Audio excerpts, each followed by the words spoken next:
Time now to turn back to meteorologist Skye over there in the Storm Alert Center and watching that radar and looking outside at just those gloomy conditions with cloudy skies and drizzle. Gloomy conditions, got some of that drizzle, which is just moving right on the trees, but fortunately not seeing any of those washout conditions. That will change. We'll see some of those storms moving in later on tonight. We could see there's a very, very low end chance that we could see some severe thunderstorms for some. Just wanted to show you that we could see some of those drizzles moving through the afternoon, but I'm not expecting anything crazy. Now let's go ahead and move forward in time. Heading into the afternoon, still going to possibly see some of those pop-ups here and there. Across the day, we could see a few more of those little thunderstorms popping up during the evening hours, but what we're going to be keeping an eye out for is the possibility for some stronger storms overnight tonight into your Saturday morning. So anywhere between 2, 3 o'clock, we could see some of those little bit of those stronger storms moving in from the northwest, moving down to the southeast.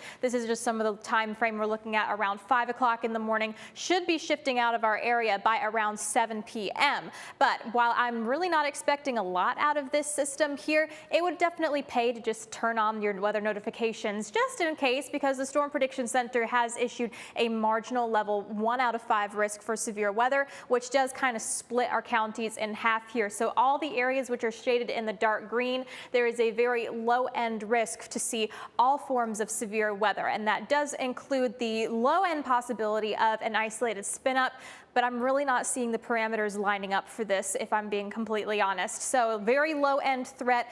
Nothing to panic over or be too concerned about right now. If anything, I think these storms will mainly have a straight line wind threat here. You're seeing that 5% there, that slightly higher risk, and the possibility of some hail. So let's take a look at, this is our futurecast that shows lightning, hail, and shear. So you're going to see as we head into your Saturday, the colors might be really hard to see. Anywhere in yellow, that is lightning. Shear is showing up in gray, and hail shows up in pink colors. And really, we're seeing barely anything showing up. Yes, we see a few little pockets of possible shear. I don't know how well you can see it farther down to the south. That's not saying, oh, there is going to be a tornado warning in those areas. It just tells me there's the presence of maybe something wanting to spin, but I'm barely seeing anything. So again, good idea just to turn those weather notifications on. You got a weather radio, always great to have that on in the case of some storms, but these threats are on the lower side.